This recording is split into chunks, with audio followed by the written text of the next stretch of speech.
Let's turn our attention back to politics down in KZN. The Democratic Alliance will elect a new KwaZulu-Natal chairperson today.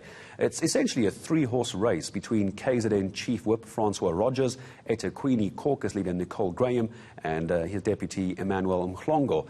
The party is also going to elect a deputy leader, a chairperson and a deputy chairperson for the KZN province. So let's take you down to the ground. Reporter Thuba Vilane following those elections, joining us now for an update at just 32 minutes after 8 in the morning. Good morning to you, Thuba, and I imagine a lot of jostling happening in the background for this essentially a three-horse race within the DA in KZN.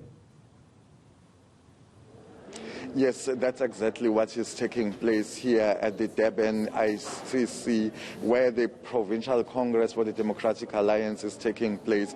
Interestingly is how they set up their venues. As you understand that we're still under lockdown regulations, so they've separated rooms because we understand that they're not allowed to have the rest of the delegates in one venue. But what they did, they have separated venues within the ICC, so delegates are not going to be seated in one position, but others will be able to follow what is happening around. As we understand, as you'll remember, even during the National Congress of the DA, they had their first virtual event. So even here, it will be an hybrid event. Other members will be able to follow what is happening around. As you said earlier on, it's a three-man horse race.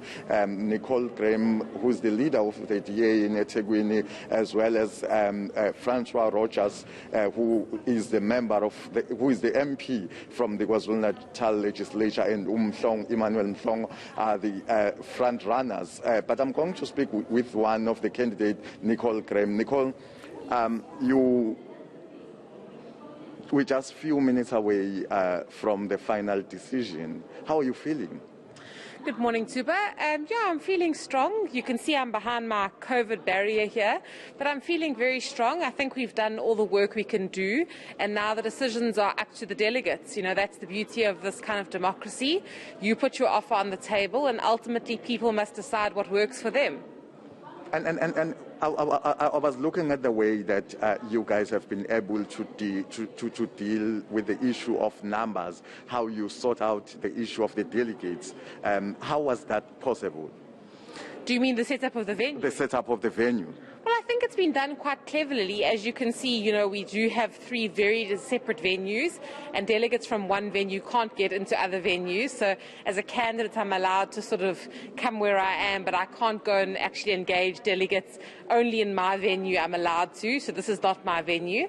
But I think it's been done quite cleverly, and I think we have equal numbers of delegates who are at home and here. So a clever system, and I think it's one that's going to work well and will cater to every person, whether they're urban, rural. Every circumstance will be catered to today, and I think that's, you know, the beauty of the DA. We innovate, we do our work in ways that adapt to the circumstance. For whoever that is going to be successful, what will be the forecast?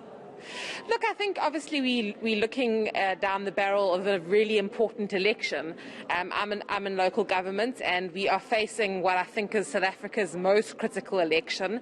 And I think the focus for the party is absolutely on how we get through that election and how we bring hope back into this country. I think South Africans have lost hope that things are getting better, and I think that will be certainly the priority for me if I win, but undoubtedly the priority for the DA, that we have to have hope that things can get better.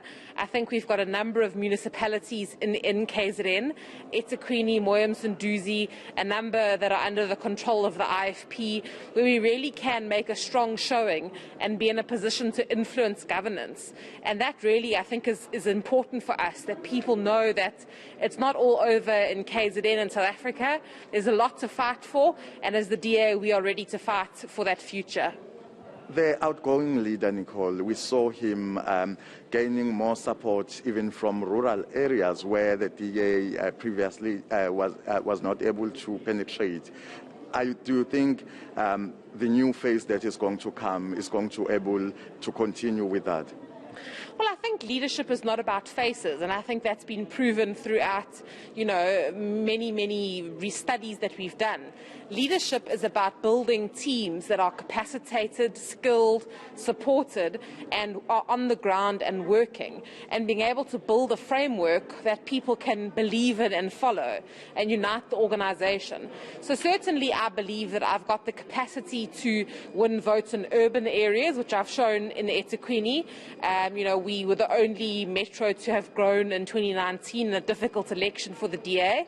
But I think I've also got a method that will work in rural areas to show people that, where you have teams on the ground who are well equipped, well supported, well trained, going out there and giving the DA's message. I believe we've got the best message in this country.